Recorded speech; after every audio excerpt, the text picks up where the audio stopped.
Hi everyone, Rachael here, and welcome to this brand new episode of the Ditch the Diet podcast.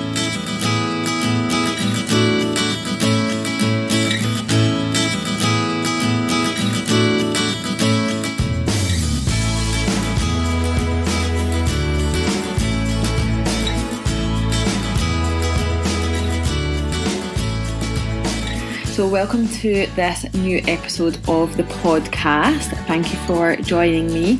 My podcasting microphone is not working for some reason, and unfortunately, so I hope you can still hear me okay and that the podcast quality is still good, because this is one of my favourite episodes so far.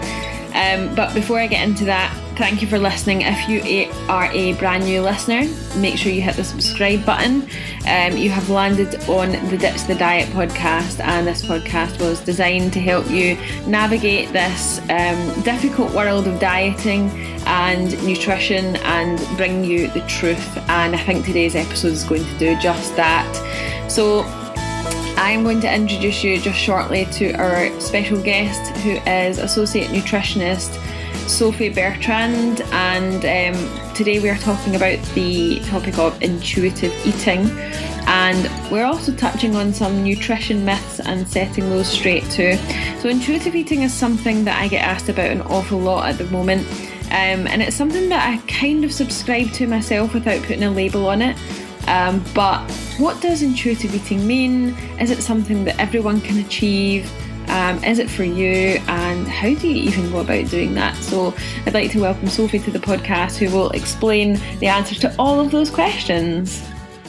The first thing to do is just give our listeners a little introduction to yourself. So thank you very much for your time today. I really appreciate it a lot. If you could just tell me who you are and what do you do with your time? Yeah, well, first of all, thank you so much for having me on. Very excited to be speaking with you today. And my name is Sophie Bertrand, and I'm a Registered Associate Nutritionist with the Association for Nutrition. So that's the kind of governing body that I'm registered with. And I'm also the founder of Sophie's Healthy Kitchen. You'll find me on Instagram and at sophieshealthykitchen.com. As well as running my own business, I practice with private clients at the Nutrition Clinic in London. So lots of different roles. I do a lot of brand consultancy, content creation. I do a lot of talks. So lots of varied stuff that I do. So it's very exciting, and I absolutely love my job. Mm-hmm. How did you get into it in the first place? What interested you about, there's always a reason why people do these types of jobs. So was there anything in particular that got you into this field in the beginning? Yeah, so I originally studied psychology. So that was kind of the area that I originally wanted to go into. And after doing a 4-year degree in psychology, I took some time out to kind of reassess where I wanted to go. And kind of going back before that, I actually had quite a difficult relationship with food growing up myself. And I think that's kind of what took me into psychology as well. Anyway, having studied the degree, I decided that maybe going then to do a PhD in psychology wasn't necessarily for me. Mm-hmm. So I always had an interest in kind of nutrition and overall well-being, and we kind of touched on that in the psychology degree, but not to the extent that I wanted to. So after a lot of thinking, and I actually took a 3-month trip to America as well, I decided that nutrition was the area I wanted to go into. Mm-hmm. So I came back from America and I got in touch with the AFN, who I'm registered with now, asking how do I kind of transition from psychology into nutrition. Mm-hmm. So I did as many continuing professional development courses as I could, also short to CPD. Yeah. And that then allowed me access onto a master's degree in clinical nutrition, which is where I qualified at UCL to be a nutritionist. Oh, that's amazing. It's an incredible journey of education. Yeah, it feels like so long ago now. Yeah. But kind of once I kind of got into nutrition, I had a very clear vision of where I wanted to go. Mm-hmm. And whilst I was studying, I kind of hounded a nutritionist who's actually my mentor now, Rhiannon Lambert, and she really kind of took me on and trained me up to see clients, which is what I always wanted to do. So yeah, she was kind of a huge part in my journey as well. Yeah. And what type of clients do you see on a private basis? Is it all different types of work? Yeah, so mainly disordered eating, and quite recently I finished my diploma in intuitive eating, so I no longer do any kind of weight loss or anything like that, whereas I think when you qualify as either a dietitian or a nutritionist, it's kind of, you're taught that, you know, people come to us for weight loss, so that's what you kind of go into. But I knew from the start that I didn't want to focus on weight loss. I always think health should be the main priority. So it's been a bit of a journey in that sense, but it's more disordered eating clients that I work with who are trying to develop a healthy relationship with food. Yeah, and I think it's quite an exciting time to be in that field, because I think generally the population are sort of starting to come around to the belief that health is more important than weight. Not everyone, you know, the vast majority of the industry is focused on weight loss still. Yeah, there's still a huge kind of audience for weight loss diets and products. I mean, unfortunately, they're still out there, they're still going. But there's a lot trying more to fight against it. I think there's a lot more awareness now that restrictive diets and diet products and things are not the way forward. So I think there is a development there, but definitely, and there's a lot more kind of authoritative figures as well speaking out about it, which is amazing. So we're kind of really trying to get the word across, particularly on platforms like Instagram. But it definitely depends on who you follow in regards to whether or not you're seeing those messages. Absolutely. Let's talk about your Instagram just for a second, because your Instagram is I really like looking at all the food that you make. Oh, thank you. It inspires me. I'm like, oh God, I wish I could just live with someone that cooks like that every single day. So let's have a chat about your Instagram, Sophie's Healthy Kitchen. So when did you start sharing your message on Instagram, and you know, what was the reason behind it, I suppose? Yeah, so I think it was around 3 years ago, and it was when I had already finished my psychology degree, and I didn't actually tell anyone that I was going to start a blog. And I honestly didn't even really know what Instagram was. I remember asking my friend kind of what would you put the caption as and things like that. Yeah. But I started creating recipes literally just once a week when I was living with my mum. Every Sunday I'd make like a cake or a bread or something for my family. And I'd take a picture of it, put the recipe on Instagram, and I think the pictures were so poor that I was posting. But I really enjoyed it. I just once a week I'd share a recipe. Very, very slowly started to grow an audience. And I think the more I kind of learned what Instagram was, the more I realised I had to have quite a kind of specific direction in which I was going.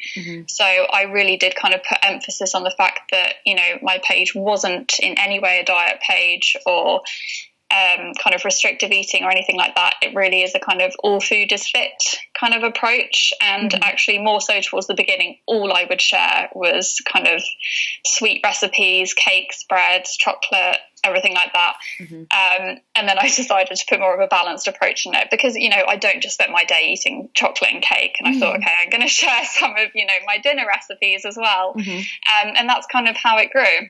Yeah, it's I think food has got such a great presence on Instagram now. It's amazing the number of like recipes and things that I've found that I now cook like on a weekly basis from Instagram. It's really cool. That's amazing, yeah.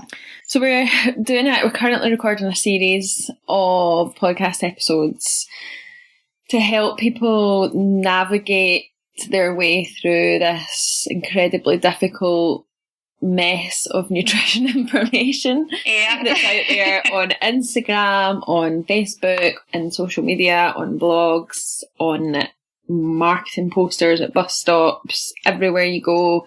there is someone or something telling you that you need this or you need that, or you need to stop doing that, or you need to do more of this. And I'm sure as a nutritionist, you're probably sick of seeing these things. Definitely. So we're hoping that these series of episodes are going to help people to navigate their way through that and understand what is actually the truth, and what is not. So in your line of work, sort of maybe on Instagram is probably a good, I'm sure you get lots of questions and things. What are the most common myths or misconceptions that you hear when it comes to food, diet, exercise, nutrition, these kinds of things? Is there anything that you get asked about an awful lot? I think just as kind of like a general note, a lot of people think that there's some really specific way to be healthy, or, you know, how to lose weight, or, you know, be the kind of best version of themselves. And it really isn't that simple. I think everyone is still looking for that kind of quick fix, and it just doesn't exist. And the most important thing for people to understand is that we are all unique, we are all different. You know, we are all, you know, if me and you ate the same in a day, for example, there's no way we would ever look the same, because genetically we're so different. So I think it's really important to get the message across that what works for you isn't going to work for someone else. There's no one specific answer. You know, there's no one specific food that's going to make you feel great, or it's kind of an overall approach. And nutrition and health, it's not just what you're eating, it's kind of your whole experience and your whole approach towards well-being. So, you know, your thoughts and, you know, what you're eating and how you're eating, when you're eating and who you're eating with, they're all factors to consider as well, and they can all contribute to making you feel great or not so great. Oh, I absolutely love that answer, because I spent many years of my early 20s restricting myself from certain types of foods because, you know, I thought that was the done thing. You know, I've done everything. I won't go through it. But the one that lasted the longest for me was restricting carbohydrate. So I would either eat very little or none at all.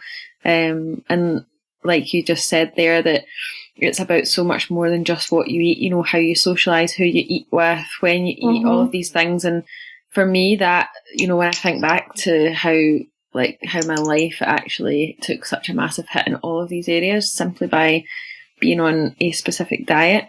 So I think it's really interesting that you mentioned there about it's not just about what you eat, but all these other things that come in to play as well. Yeah, definitely. Yeah, and things like, you know, lemon water will detox your liver, or like you said, carbs make you gain weight, or fat makes you fat. You know, no one specific thing is going to work a miracle. Yeah, exactly. And that's actually answered the question I was going to ask you next, which was, you know, if there was a magic pill, what would it be? If there was one, I think we'd all know about it. Yeah, exactly. But, you know, the reason, you know, diet products still sell is because people have tried something and it hasn't worked, so they move on to the next thing. So it's really important to, you know, don't waste your money. Yeah. What sort of, I really want to get into the sort of intuitive eating side of things, but before we do that, what sort of alarm bells should people be looking out for, you know, if they do see someone claiming to offer them, you know, help to lose weight or help to improve their lifestyle? And, you know, are there any red flags that people might want to look out for on Instagram or Facebook that might say, well, definitely, this is definitely a scam? Or yeah, I think, well, firstly, most importantly, is whoever you're going to for your kind of dietary or lifestyle advice, always check their qualifications. If they are qualified, they will be more than happy to share the amount of study they've done with you, because it takes a while. Yeah, absolutely. So always make sure that they're registered with either the Association for Nutrition or the British Dietetic Association. If they're not registered, maybe most likely do not work with them. And secondly, you know, even if they are qualified, there's still actually some health professionals out there who will offer you, you know, a 6-week plan and promise you, you'll lose X amount of pounds, that to me is another red flag, because how can you predict that on, such an individual who's such a unique person? Like I said before, what works for one person will not work for another.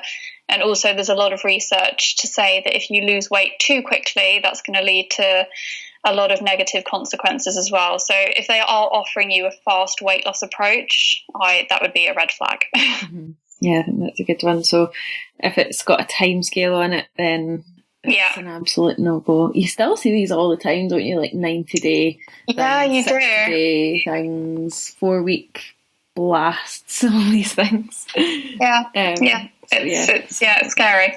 Yeah. So you've just finished a diploma in intuitive eating, which is really interesting because it's something that I get asked about all the time. Now, I have absolutely no training in intuitive eating whatsoever, but to me the word means, well, intuitive eating, just eat what I want when I want. Born this way kind of eating. But could you tell the listeners, because this is a big buzzword right now, well, buzz term, intuitive eating, could you tell the listeners exactly what it means?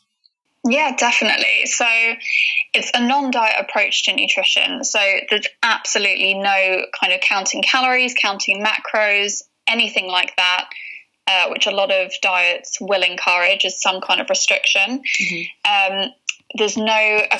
So a lot of people refer to kind of, I'm doing like inverted commas here with my fingers, foods as like good and bad or unhealthy and healthy. We don't like using language like that. And it's more about kind of connecting with your body and your mind to honour your hunger signals and respect your fullness. Mm-hmm. And most importantly, reject the diet mentality. So it's made up of 10 principles, which I'll run through quickly, but I won't expand on them because it would take too long. I've actually got a blog on my website explaining all 10 of them, though, if anyone's more interested. So the first one is to reject the diet mentality. Second is to honour your hunger. Third, make peace with food. Fourth is challenge the food police, so that kind of voice in your head that's telling you that those foods are good or bad. Mm-hmm. Feel your fullness and discover the satisfaction factor. So actually, kind of recognize when you are feeling satisfied from food, and fullness and satisfaction are actually different as well. Mm-hmm. So next one is honor your feelings without using food. 8, respect your body. 9, exercise and feel the difference. So don't exercise as punishment. Exercise and move to make your body feel great. And the last one is gentle nutrition. So that would come last in terms of kind of looking at implementing kind of specific, don't want to say anything out of line, but gentle nutrition is more kind of not so, I'll eat this because it's got this nutrient in it. Mm-hmm. It's more kind of taking a more laid back approach to nutrition, I guess. Yeah, no, absolutely. That's a great explanation. Thank you very much for that. With the word intuitive eating, I often get asked this in a roundabout way, but isn't it something that we were sort of born to be able to do? Yeah, so the theory is, and there's a lot of research to back this up as well, is that we were all born intuitive eaters. So if you think about it, when you feed babies, they'll kind of cry when they're hungry, and then they'll feed, and then they'll pull away when they're full. Mm-hmm. But obviously, as we grow up, different factors will influence our food choices. So that's when it starts to get a little bit complicated. And a lot of people will stop listening to those internal kind of hunger cues and satiety signals and become more influenced by what they think they should be eating, in terms of what they're reading on Instagram maybe, or what they hear on the news. And that then will kind of override the actual kind of real voice inside that's trying to tell you when you're hungry and full. That will then be kind of muted because you're so fixated on these outside influences. And that's what happens to the majority of people, I think, as they grow up. Yeah. And what impact does dieting have on that? Would you say that dieting, I'm just using that as an umbrella term for things like slimming clubs, online diet clubs, restricting certain nutrients, keto diets, all of these things. What impact would you say that has on someone's ability to eat intuitively? A very, very negative one, because not only are you kind of shutting off your own signals and not listening to yourself anymore, but you're completely reliant on this kind of outside influence, whether that be something you're reading or an actual person telling you what to eat. And you're completely losing touch with your own, mind, body and soul, which is kind of what intuitive eating is. So if you don't have that connection with your body, you're probably not got much of a chance of actually being able to eat intuitively. So by following one of these, whether or not it's sold to you as a diet or not, a lot of the time it's, they'll say, oh, it's not a diet, it's kind of a lifestyle choice. It's a long lasting kind of way of eating, but a lot of the time it's still a diet in disguise. Absolutely. I know this is a really difficult question to answer, but in your experience, if you are seeing someone, for example, that has perhaps yo-yo dieted their entire adult life, they're maybe in their 30s or 40s now, what sort of hope is there for a person that maybe feels like they have completely lost touch with their internal signals? Is there a timescale that someone can expect to feel, this is not the right word, fixed? Yeah, I know what you mean. Do you know what I mean? Because I know there's going to be lots of people out there listening that are thinking, okay, this sounds great, but I need a set of rules to follow. And if I don't have rules, then I'm really worried that I'm going to go off the rails. Yeah, so there's no there are principles of intuitive eating, but absolutely no rules. There's no pass or fail. There's no kind of, you've blown it, you can't eat intuitively. There's absolutely none of that. In terms of, let's say, someone's been dieting for X amount of years, there is always hope. You do not have to live in that kind of mindset that you always have to be on a diet. For anyone listening who that is the case for, I promise there's hope. It just might take a while for you to kind of fully feel like you can rely on your hunger and satiety signals to tell you when you're hungry and when you're not hungry. And as well, you don't have to be hungry to eat. There's so much more to intuitive eating than just listening to your hunger and satiety signals. But it's allowing yourself to eat when you feel like eating and not feeling guilty for it. But yeah, there's definitely hope if you've been a yo-yo dieter for X amount of years. Like I said, it might just take a little bit longer. Unfortunately, I can't possibly put a time scale on that. But let's even say if someone's been suffering with an eating disorder, they will be completely out of sync with their body. They will not be able to listen to when they're hungry, and that will take a while to come back. But in terms of the time scale, it's very difficult to say for each individual. Yeah, absolutely. What other influences are there other than just what we eat? When it comes to learning to listen to our hunger. But I know you just touched on that there for a second. I just picked up on it. So a lot of people. So we all use food as a comfort. Say if we've had a bad day or even a really good day, or we're stressed, we're irritable, it's completely okay to use food in that case. However, it's also important to have another list of things that you can go to if you are feeling tired or stressed or angry or happy or whatever. A lot of people have learnt to only use food as their coping mechanism.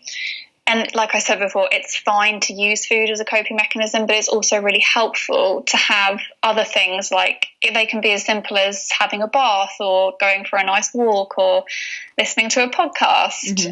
So when I work with my clients at Nutrition, it's always really important for us to establish kind of like a list. I call it the self-care toolkit, that they can go to and refer to. And I always say as well, if it is food that's going to help you in that moment, that's absolutely fine. But let's have another little list of things that we can go to help out in that situation as well. That's a great idea, actually.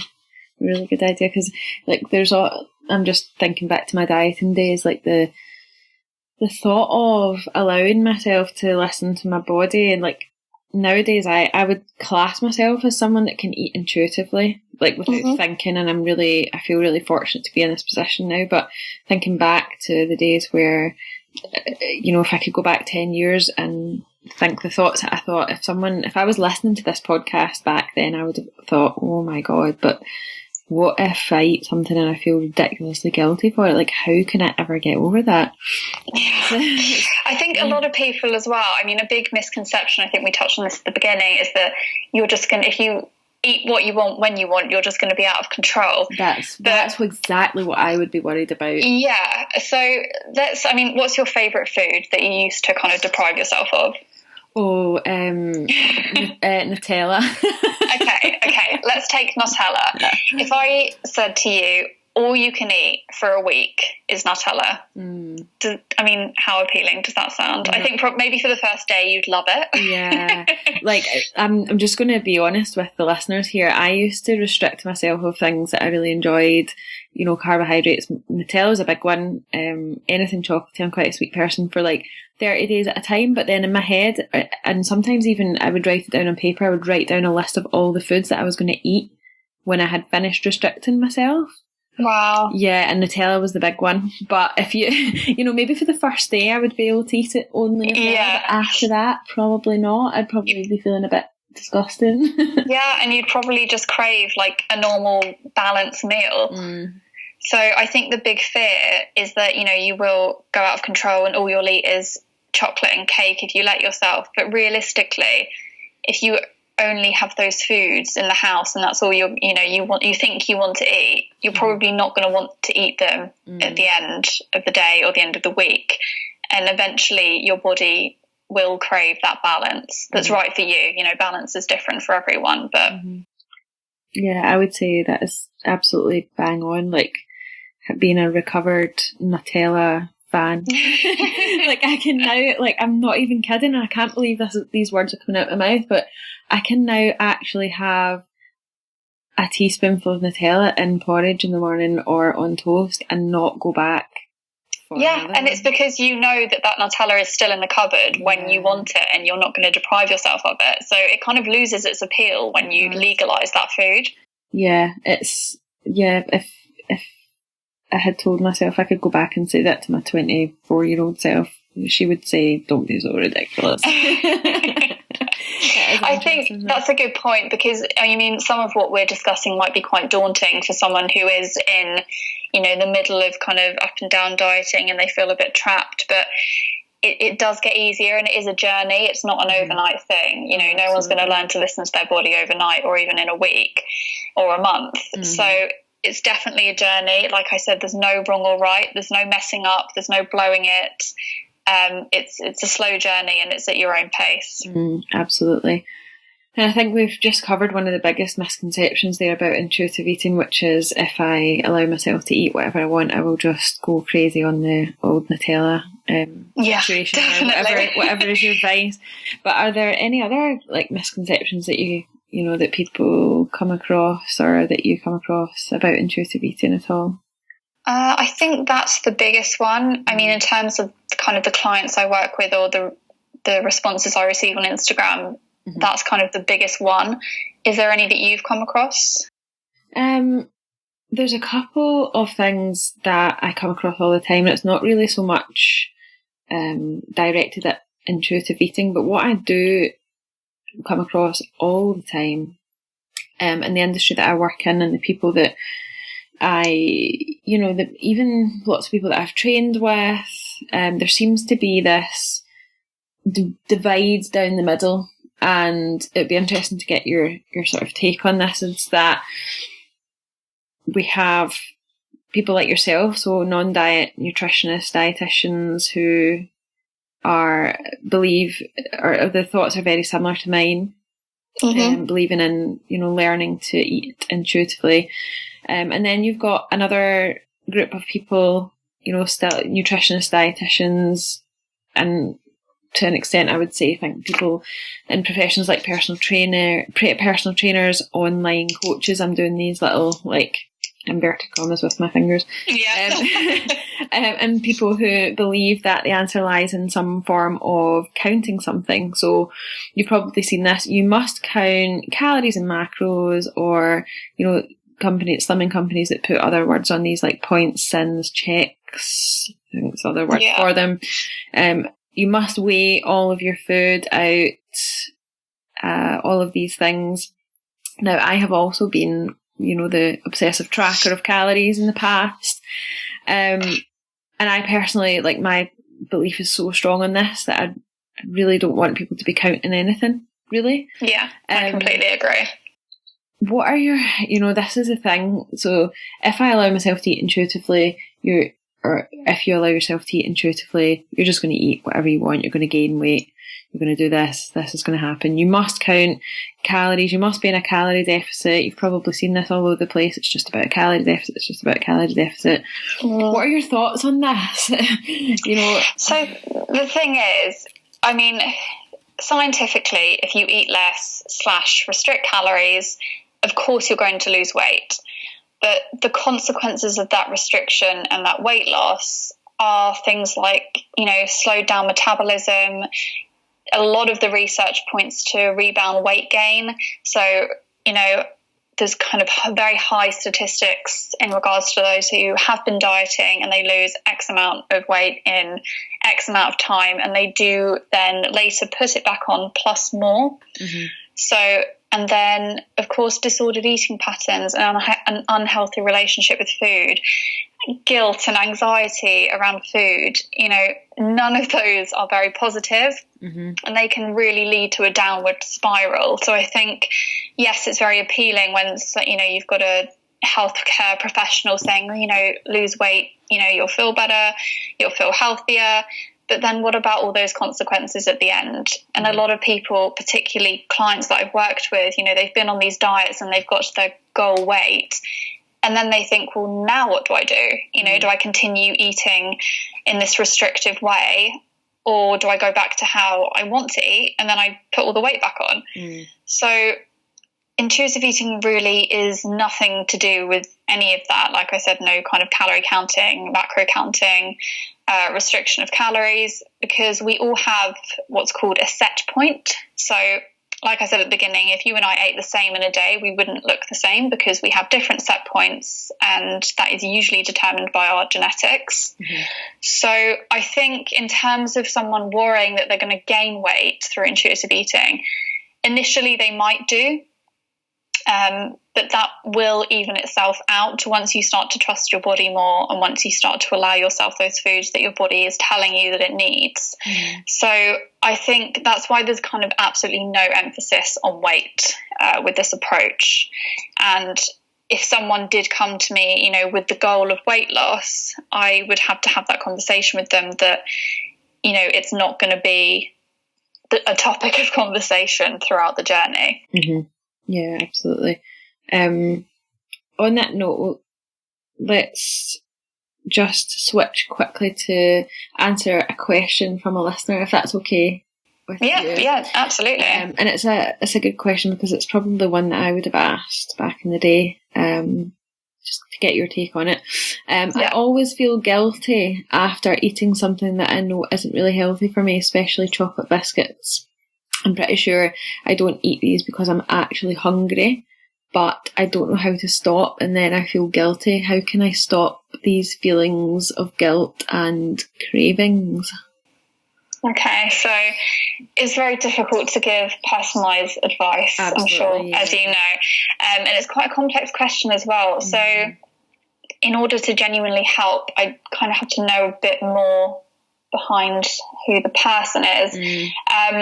But one of the principles for intuitive eating is to challenge the food police. Mm-hmm. So by just hearing what that person said, it sounds like they've got this kind of devil voice in their head, labeling that food as bad. Mm-hmm. And by telling yourself that food is bad, you are, of course, going to feel guilty for eating it. So if you kind of what we call legalize that food, it will take the appeal away. And that might actually mean, like I said before about the Nutella, have those biscuits until you can't have them you feel like you can't have them anymore, you're fed up of them. And by knowing that you're allowed to eat as many as you want, you probably won't actually want as many as you think you do. Mm-hmm. if that makes sense. Oh yeah, definitely, because you've not got that, I've got to eat as many as I can now because I'm not allowed to eat any tomorrow. Yeah, exactly. But, you know, another part of that is, you know, are we using these pack of biscuits to kind of make you feel comforted in, you know, another area of your life? You know, something else might be going on and these biscuits might be hiding the problem. But that is, you know, I can't say that unless I know the person. No, absolutely. Thank you very much for that. So if this might be another tricky question. It's the day of tricky questions. I promise I won't answer I'll answer it best I can. So I think like this sort of listening to you talking about this type of eating and, you know, getting back to a place where we can enjoy food, enjoy going out with friends, not worry about it. That's the goal. Dip a teaspoon into a jar of peanut butter every now and again, have a spoonful and not feel guilty about it. But if someone out there is perhaps in that sort of horrible feelings of guilt, diet mentality, worrying about their weight, what would be, if you had, you know, could you give 2 or 3 things, practical things that someone might be able to go away from this episode and start to do for themselves that might give them a sense of release from that horrible cycle that they might be in? I think, again, you know, it's difficult because all individuals are different. Yeah. But I think the main thing is to focus on your health, and that is mind and body. You know, you don't just have to eat certain foods because you've seen on Instagram that they're really healthy and they're really good for you. You know, eat what you want to eat. Yeah. And that includes, you know, a variety of things, and that's another thing as well. If you know, the more variety you add, the more satisfied you'll probably feel. Don't be afraid to snack in between meals. That's absolutely fine. I hear a lot of the time that, you know, snacking is bad and, you know, it's just extra calories. If your body is hungry in between meals, you know, give it a snack. Yeah. If you know you're allowed a snack, you know, sometimes you might not want one, you might not feel like one. But kind of food flexibility is very important for your own sanity and in social situations as well. And food is so social, you know, you can't really socialise without food and drink involved. No, absolutely. That's a big thing. So your life will be a lot happier if you can master that. But again, it's so difficult. And, you know, if you do need help, don't be afraid to admit it. And, you know, there's a lot of books as well on intuitive eating that are really, really helpful. So if you can't afford maybe to see a professional, definitely start with those books. That's a really, really great tip. Do you have, so before we finish up, if anyone really wants to find out more about sort of what you do or wants to read a bit more, where is the best place to go? And we'll add all of the links into the show notes of the episode. Oh, great. So I'm most active on my Instagram page at Sophie's Healthy Kitchen. I try to keep it very lighthearted. Talk about nutrition and intuitive eating. I've got loads and loads of different recipes, huge variety on there. And you can also find those on my website at sophieshealthykitchen.com. And I have a really great blog page as well with lots of different topics on. That's brilliant. Thank you so much. Well, that was a really interesting chat today. I appreciate you taking the time out of your busy schedule, no doubt. Thank you very much for making time for me as well.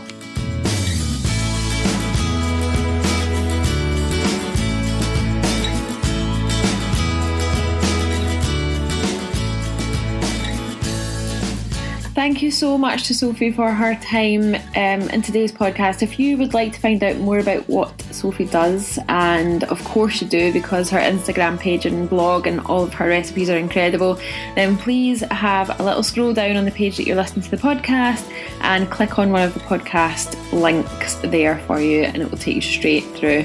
So thanks again for listening to another episode of the Ditch the Diet podcast. Of course you can find out about more about what we do here at Ditch the Diet by going to ditchthedietacademy.com. There's lots of free downloads and stuff on our homepage. You can go ahead and download those, and I'll be back again next Thursday with another episode. Until then, make sure you subscribe and I'll see you then.